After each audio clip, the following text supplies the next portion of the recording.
سلام، به یه ویدئوی دیگه از جعبه دانستنی خوش اومدین. حتما توی کانال ما عضو بشین تا برترین های دنیا رو از دست ندین. توی این ویدئو برای اولین بار قراره یک کانگوروی آروم و دختری که کل زندگیش به پرورش سوسک مشغول بوده رو ببینیم. کروکودیل. دانل ماهارانی یک کودک اندونزیاییه که یه تمساح رو به عنوان حیوان خونگی نگه می‌داره.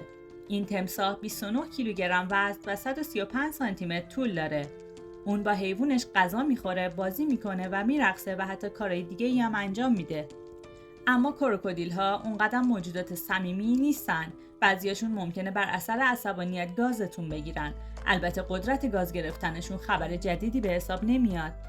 ماهارانی وقتی که خیلی کوچیک بوده این کروکودیل رو گرفت و اونا با همدیگه بزرگ شدن. این موجود حتی از بقیه دوستاش هم بزرگتره و نمیشه اونو گول زد.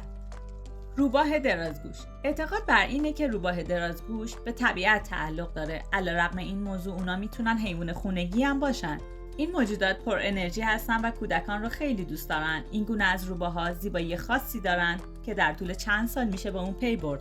یکی از روباهای درازگوشی که توی اینترنت سر و صدا کرد لوسیه. اون یه دوست انسانی به نام ویتنی داره که با هم پیوند دوستانه بزرگی دارن. این حیوان برای جلب توجه دوستش هر کاری میکنه و البته دوستش هم توی ابراز محبت به اون و نوازش کردنش کوتاهی نمیکنه. اون به قدری معروفه که یه کانال یوتیوب هم داره و تجربیاتش به عنوان یه حیوان خونگی رو به اشتراک میذاره.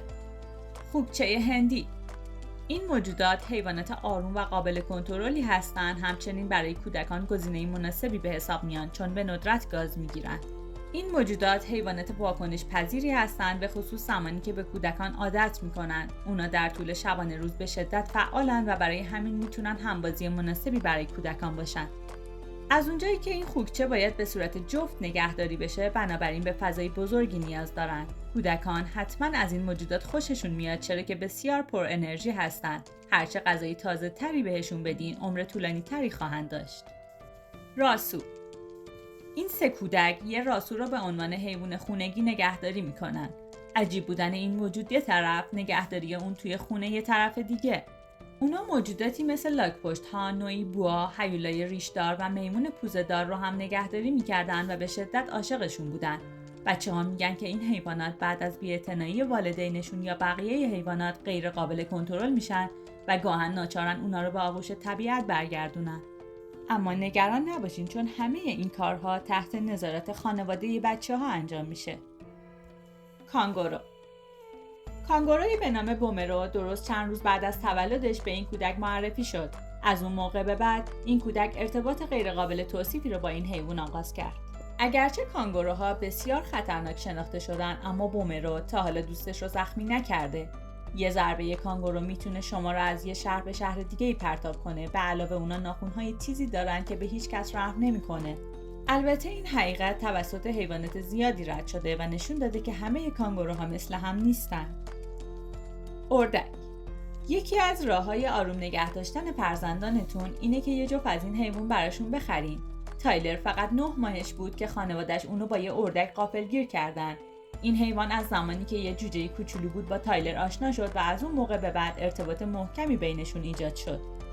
این خانواده به همراه فرزندشون حدود 11 تا اردک دارن، اما خاص‌ترینشون مال تایلره. این اردک همیشه دنبال صاحبش راه میره و مواظبشه و هر کی قصد اذیت کردنش رو داشته باشه میترسونه. این کودک به همراه رفیق همیشگیش با هم فوتبال بازی میکنن، غذا میخورن و دور خونه میچرخن. کینکاجوها. حقیقتا این حیوان موجود نادریه و احتمال اینکه تا به حال اونو ندیده باشین بالاست. این موجودات در جنگل‌های بارانی و بومی آمریکای جنوبی و مرکزی زندگی میکنن. اگرچه اونا رابطه نزدیکی با راکون‌ها دارن، اما شباهاتی هم به میمون‌ها و لمون‌ها دارن. این خانواده زمانی که این حیوان فقط 3 هفته‌اش بود، اونو خریداری کردن و برای پسرشون بردن. از اون موقع به بعد پیوند محکمی بینشون به وجود اومد و اونا مثل خواهر و برادر همدیگه شدن. از طرف دیگه این حیوان الان خودش رو عضوی از این خانواده میدونه و گوشه کنار این خونه رو میشناسه. کینکاجوها موجودات پر انرژی هستن، به طوری که باید به شدت مراقبشون بود. مار کبرا.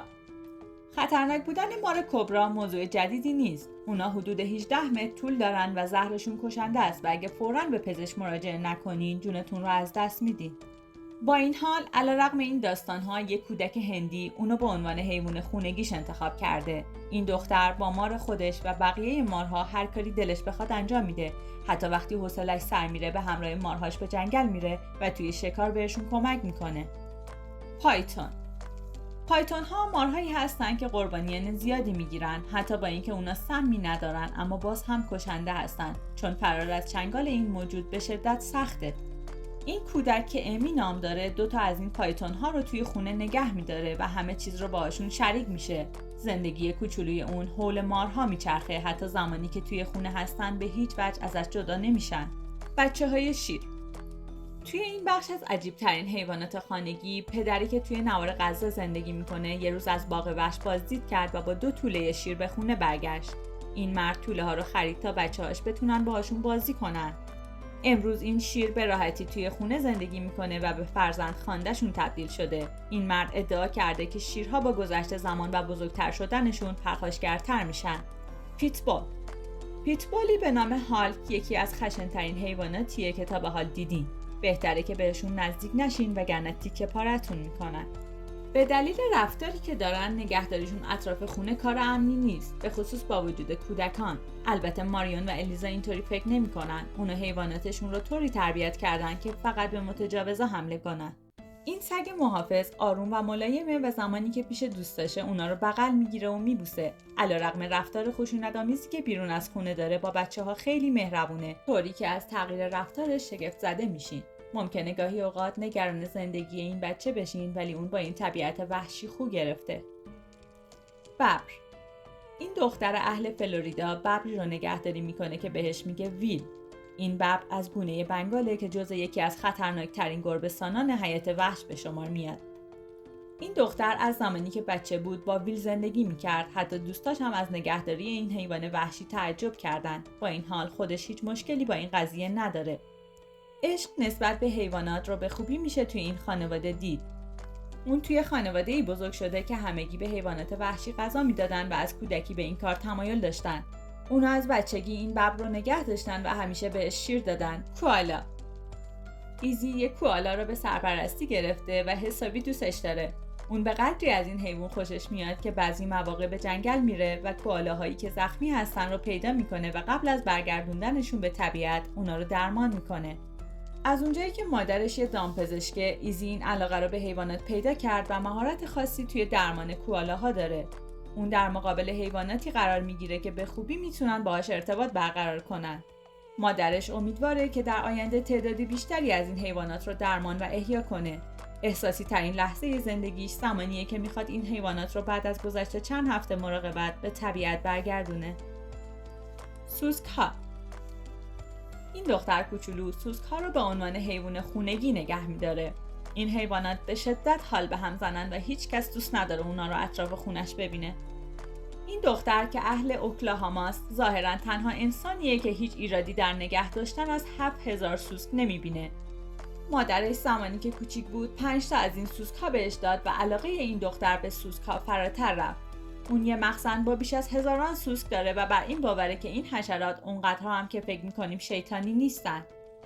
اگه یه فرصت بهش داده بشه دلش میخواد همه سوسک‌ها رو پرورش بده تا اهمیت داشتن حیوان خونگی مثل سوسک رو بهمون نشون بده. به نظر من کار سختیه که مردم رو با این ایده سازش بدیم. تا دیداری بعد، بدرود.